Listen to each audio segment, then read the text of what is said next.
नमस्कार मंडळी, कसे आहात? मजेत असाल, तब्येत ठणठणीत असेल अशी मी आशा करते आणि पुन्हा एकदा तुम्हा सगळ्यांचं आपल्या चॅनलवर अगदी मनापासून स्वागत करते आहे। तर संडे आहे आणि म्हटलं की चला, खूप दिवस झाले होम क्लीनिंग प्रॉपर झालेली नव्हती, म्हणून पूर्ण डीप क्लीनिंग आज करायची ठरवलेली होती। सुरुवात हॉलपासून केलेली, म्हणजे एक तर पावसामुळे ना घर गळते, जर तुम्ही मागच्या व्लॉगमध्ये बघितलं असेल त्याच्यामुळे ओलावा राहतो, कोंडट वास येतो आणि मग ते धूळ तरी पण असतेच आणि असं नाही की धूळ नसते। तर ते सगळे म्हटलं आधी क्लीन करून घेऊया आणि निधीचं चाललं होतं मम्मी मी तुला मदत करते असं तसं। मुलांचं असतं ना, एक दिवस सुट्टी असली की वर्किंग वुमेनचं असं असतं की एक दिवस आपल्याला सुट्टी भेटली ना की मुलांना असं होतं की आज मम्मी घरी ना, मग तिच्याच अवतीभोवती राहायचं। तर अगदी तसंच काहीसं निधीचं असतं। जरी मी स्कूलमधनं दुपारी घरी आली तरी ती माझ्या अवतीभोवतीच असते। संडेचा होल दिवस तिला असं वाटतं की आपल्यासाठी नाही वेळ द्यावा, तर तिला घेऊन मी सगळं क्लीन करत होती। TV वगैरे सगळं मी स्प्रे मारायचं टाळलं, कारण ओलावा असल्यामुळे ना नको वाटतं तो स्प्रे, कारण सुकत नाही ते लवकर म्हणून। मग आणि कसं ते लवकर नाही सुकलं आणि फॅन वगैरे लावलं जर किंचितशी धूळ असेल ना ते पुन्हा जाऊन त्या वस्तूंवर बसते, म्हणून मग मी ते टाळत होती। आणि वरच्यावर सगळं पुसून घेतलं, जाळं वगैरे जे होतं ना तेही वरतून आधी मी काढून घेतलं होतं, पण ते मी काही शूट घेतलं नाही, तर हेच मी आवरून घेत होती। बरं, आजच्या व्लॉगमध्ये मी होम क्लिनिंग बरोबर सेल्फ केअरचंही दाखवणार आहे। सेल्फ ग्रूमिंग आपण त्याला म्हणू शकतो, कारण एकच दिवस मिळतो या सगळ्या गोष्टींसाठी। तर हा संडे असा होता की आमचं काही आउटिंगचं काहीच प्लॅनिंग नव्हतं, म्हणूनच मग मी आज म्हटलं की सेल्फ केअर आणि होम क्लिनिंग दोघं एकत्र करूया आणि ते तुमच्याबरोबर शेअर करूया। हॉलचं आणि मधला जो पोर्च आहे तो स्वच्छ करून झाल्यानंतर मी डिरेक्टली आली किचनमध्ये।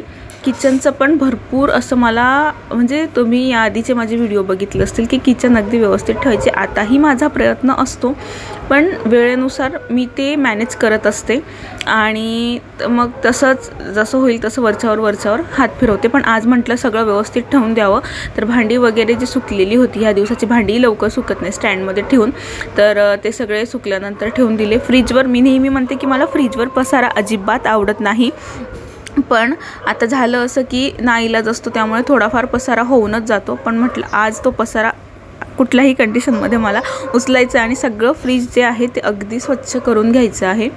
तर वरचा जो पोर्च आहे तो मी स्वच्छ केलेला आहे। आतलं जे फ्रीज आहे ते मी वरच्यावर त्याच्या ज्या प्लेट्स असतात ना त्या साफ करून घेते। पूर्ण फ्रीज मी 2 महिन्यातनं वगैरे किंवा 1 महिन्यातनं असं एकदाच क्लीन करते, नेहमी मला आता नाही जमत असल्यामुळे।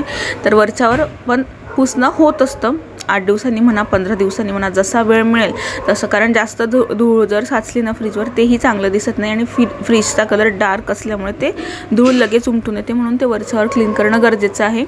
फ्रीज क्लीन झाल्यानंतर ही जी खिडकी आहे किचनची, ज्याच्यावर मी भरपूर सामान ठेवलं आहे, काही त्याला छान मस्त असं डेकोरेट केलेलं आहे, तर त्याच्यावर पण खूप सारी घाण जमलेली होती। काही मुंग्या वगैरेही मरून पडलेल्या होत्या, कारण तिथे पावडर आपला जो चॉक असतो ना मुंग्या मारण्याचा, तो मी लक्ष्मण रेषा म्हणून तो तिथे लिहून म्हणजे त्याची लक्ष्मण रेषा ड्रॉ करून ठेवलेल्या होत्या। मग त्याच्यामुळे त्या मुंग्या तिथल्या तिथे काही किडे किटकूल असतील तर ते तिथल्या तिथे मरून जातात, बाकीच्या ठिकाणी पसरत नाही त्याच्यासाठी। आणि त्याच्यानंतर ह्या वेळेस काय झालेलं आहे की खूप सारे मनी प्लांट्स किचनमध्ये लागलेले आहेत आणि ग्रोथ तुम्ही बघू शकतात। हे किचन जेव्हा मी डेकोरेट केलं होतं तेव्हा त्याची हा जो मनी प्लांट मी लावलेला होता बॉटलमध्ये तो छोटा होता आणि आता तो इतका भला मोठा झाला आणि त्याच्यात तुम्ही मूळ बघू शकतात की त्याच्या ज्या मुळा आहेत त्यासुद्धा खूप मोठ्या झालेल्या आहेत। आता याची मला व्यवस्थित कटिंग करून एखाद्या दिवशी कुंडीत वगैरे लावायचं आणि पुन्हा छोटं मनी प्लांट लावायचं, किंवा मग हा जो मनी प्लांट तो असा मला टांगायचा आहे की जेणेकरून तो असा खाली येईल आणि छान दिसेल, असं काहीसं डोक्यात आहे। पण बघू आता पुढे, पण सध्या तरी म्हटलं नको। हा जो मनी प्लांट आहे तो आईने आणलेला आहे, ग्रीन कलरचा आहे, आई म्हणत होती तो जास्त छान दिसतो तो लाव, पण मग आता बॉटलची अरेंजमेंट नव्हती आणि याच्या ज्या मुळा आहेत ना त्या खूप जाड आहेत आणि मोठ्या पण आहेत, तर ती जी बॉटल होती त्यात त्या बसणार नव्हत्या, खूप कटिंग त्याची करावी लागली असती, म्हणून मी दुसरी एक बॉटल घेतली आणि त्यातच तो लावून दिलेला आहे। याच्याही मुळा भरपूर वाढत आहेत आता, पण याचा एक काय पावसाळ्यामध्ये ना ह्या बॉटलमध्ये लवकर जंतू पडतात, ते हे जे पाणी आहे ते 2-2 दिवसांनी सारखं बदलत राहावं लागतं आहे। तर तेवढं एक मला असं वाटतं की पावसाळ्यामध्ये नको ठेवायला आपण हे, पण आता जर व्यवस्थित काळजी घेतली तर कदाचित नाही पडणार जंतू वगैरे, बघू आता। त्याच्यानंतर ही जी खिडकी आहे ती मी आता घासघूस करण्याच्या फंद्यात नाही पडत आहे, कारण मला इतकी जास्त क्लिनिंग नको होती सध्या तरी करून घ्यायची, कारण काही रिझन आहेत ते तुम्हाला पुढच्या काही व्हिडिओजमध्ये समजतील. म्हणून मी सध्या वरच्यावरच ती क्लिनिंग करते आहे, जेणेकरून ते स्वच्छही दिसेल, नीटनेटकंही दिसेल. आणि ही जी लाईटिंग लावलेली होती त्याचा तर काही वापरच नाही करते. असं वाटतं की उगाचच आपण ही जी लाईटिंग आहे ती खिडकीवर लावून ठेवलेली आहे. ती पण काढेल मी लवकरच. आता सध्यापुरतं त्याला राहू देते आहे. आणि ओल्या कपडाने हे जे आहे हे सगळं पुसून घेते, म्हणजे ते छानही दिसेल आणि त्याच्यावरची जी धूळ असेल ती निघून जाईल. मागच्या वेळेस मी सगळं घासून वगैरे क्लीन करून व्हिडिओमध्ये दाखवलं होतं, कारण तेव्हा मला नवीनच आलेलं होतं. मला वाटतं आम्ही मे महिन्यात आलो आणि काहीतरी मी 10च्या आसपास ते सगळं किचन क्लीन केलेलं होतं, 10 तारखेच्या आसपास घासून घुसून. त्याच्यानंतर एवढा काही मला वेळ मिळालेला नाही स्कूल सुरू झाल्यामुळे. तर आता मी ते फक्त पुसून घेतलं. आणि ह्या ज्या बरण्या होत्या, आता ह्या बरण्यांना थोड्या खराब झाल्या, म्हटलं घासू, पण पाऊस इतका सुरू आहे की त्याच्यामुळे ते सुकलं पाहिजे. नाही सुकलं तर त्याच्यात आपण जे काही डाळी वगैरे ठेवू त्या खराब होतील. म्हणून मग मी विचार केला की नकोच घासायला. आता भाद्रपद महिन्यामध्ये छान कडक ऊन पडतं, तेव्हाच आपण सगळं क्लिनिंग करू, सगळे डबे वगैरे घासून घेऊ, म्हणजे किचनची डीप क्लिनिंग तेव्हा प्रॉपर होईल. आता करूनही काही फायदा नाही आहे. म्हणून ते फक्त पुसून घेतले कापडाने आणि वरच्यावर मी ठेवून दिलेले आहेत. पुन्हा त्याच्यानंतर आता हे पुसून झालं, पुन्हा मी लक्ष्मण रेषा ड्रॉ करते आहे. लक्ष्मण रेषा जो आहे चॉक, त्याचा रिव्ह्यू मी ऑलरेडी तुमच्याबरोबर शेअर केलेला आहे किचनच्या सिरीजमध्ये. तर एक चांगला बेनिफिट असतो याचा की बारीकातल्या बारीक मुंग्या निघतच असतात. आता जसं की मी आधी म्हटली तुम्हाला की हे थोडं जुनं घर आहे, तर याच्यामध्ये किडे, किटकुली आणि मुंग्या ह्या सतत निघतच असतात त्याच्यामुळे. आणि किचनमध्ये त्या नको वाटतात, कारण की कसं गोडाचं म्हणा किंवा काही खाण्याचं सांडलं की त्या एकाच्या अनेक मुंग्या होतात आणि मग त्या आपल्यालाच डोकेदुखी होते. म्हणून मग मी त्या लक्ष्मण रेषाचा उपयोग अशा पद्धतीने किचनला साफसफाई केल्यानंतर लगेच त्याच्या लाईन्स आखून घेतलेल्या आहेत सगळीकडे. त्याच्यानंतर मी आधीच म्हटले की याचं सारखं पाणी चेंज करत राहावं लागतं 2-2 दिवसांनी, कारण याच्यामध्ये जंतू होतात त्याच्यामुळे. पण त्याचबरोबर हे जे मनी प्लांट आहेत ना, ते व्यवस्थित मेंटेन ठेवणं पण खूप गरजेचं आहे. याच्यावर धूळ नाही बसू द्यायची. हे जे मनी प्लांट आपण किचनमध्ये ठेवतो ना, कारण कसं असतं त्या फ्रेश वाटावे ते पानं, म्हणून आपण ते मनी प्लांट लावतो. त्यांच्याकडे बघितल्यानंतर आपल्याला फ्रेश वाटलं पाहिजे म्हणून. तर वरच्यावर त्यांनाही साफ करून घ्यायचं, कारण त्याच्यावर जर धूळ साचली तर ते कदाचित कोंबजू शकतात, तर ते कोंबजायला नको. म्हणून व्यवस्थित छान क्लिनिंग करून घ्यायची आणि त्यांना पुन्हा मस्त असं लावून द्यायचं. आता हा जो वेल आहे ना, तो खिडकीवर इतका सुंदर दिसतो ना. माझी इच्छा आहे की हा संपूर्ण खिडकीवर असा पसरावा, पण बघू आता पुढे काय होतं. तर त्याच्यानंतर इकडे पण एक मनी प्लांट ठेवला, तर बघा खिडकी किती सुंदर दिसते आहे. असे मनी प्लांट मस्त ठेवलेत त्याच्यामुळे. आणि फ्रीजवरचा आपला जो छोटा स्माइली पिगी बँकमधला मनी बँक आहे तो पण सुरेख कसा दिसतो आहे. तर ही सगळी क्लिनिंग झाली. आता क्लिनिंग झाल्यानंतर आणखी एक गोष्ट होती, ती म्हणजे मसाल्याचा डबा पूर्ण अस्तव्यस्त झालेला होता. सगळे मसाले खाली पडलेले होते. इथे आल्यानंतर मी 2 ते 3 वेळेस तो याआधी क्लीन केला, पण काय ते सारखं घाईच्या गडबडीमध्ये तो इकडे तिकडे मेसी होऊनच जातो. म्हणूनच ठरवलं होतं की तो संपूर्ण डबा खाली करून घ्यायचा आणि मग त्याच्यामध्ये सगळे प्रॉपर मसाले भरायचे. म्हणून मी त्याला भरतही नव्हती, बाकीच्या याच्यातनं काढून तसंच भाज्या वगैरेंमध्ये टाकत होती. पण आज त्याला मुहूर्त लागलाच फायनली आणि म्हटलं क्लीन करून घेऊया. तसंच पिठाचे डबे वगैरेही मी वरच्यावर क्लीन करते, म्हणजे ते साचून नाही राहत. तर सगळी होम क्लिनिंग, किचन क्लिनिंग झाल्यानंतर आत्ता मी आलेली होती सेल्फ केअरकडे. तर माझ्या आयब्रोज खूप वाढलेल्या होत्या. ॲक्च्युली मला अजून 8-10 दिवसानंतर जायचं होतं, पण ते खूप क्रूर सिंगसारखं दिसत होतं. म्हणून म्हटलं की चला आपल्याकडे आयब्रो लेझर आहे, तर त्याच्यानेच मस्त असे आयब्रो करून घेऊया, जेणेकरून व्यवस्थित ते चेहरा दिसेल आणि थोडंसं शेपही व्यवस्थित येईल. आणि ह्या ना मी काय करते, नेहमीच मी लेझरने नाही करत. 1-2 वेळेस लेझरने करून झालं की त्याच्यानंतर पार्लरमध्ये जाऊन व्यवस्थित त्या करून घेते, ज्या पार्लरवाल्या ताई असतात त्यांच्याकडनं.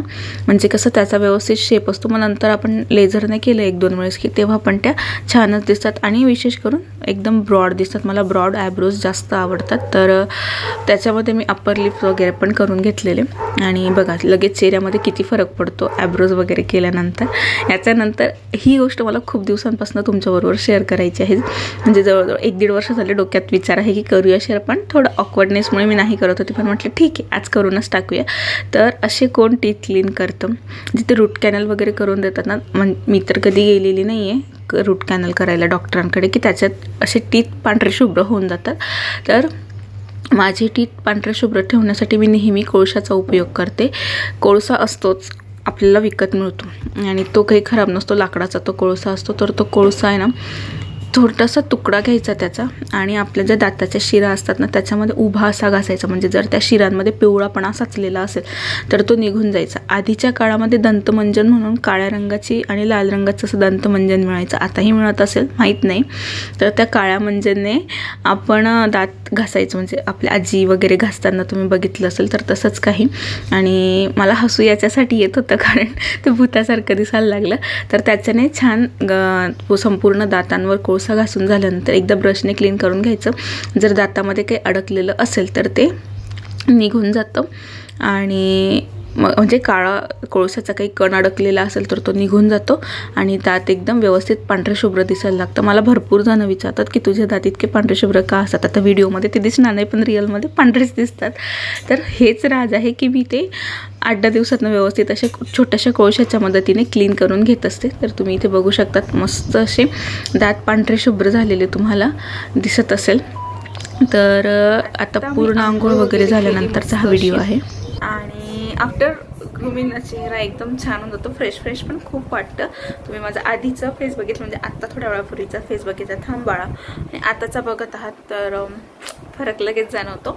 तर चला आता तयार होऊन आम्ही जातो एका ठिकाणी. थांब ना बेटा, थांब ना. एका ठिकाणी जात आहोत. सो बघते तिथलं जर शूट घेता आलं तर नक्कीच तुमच्याबरोबर शेअर करते. आणि इथे निधीची मस्ती आणि एक्साइटमेंट खूप जास्त आहे.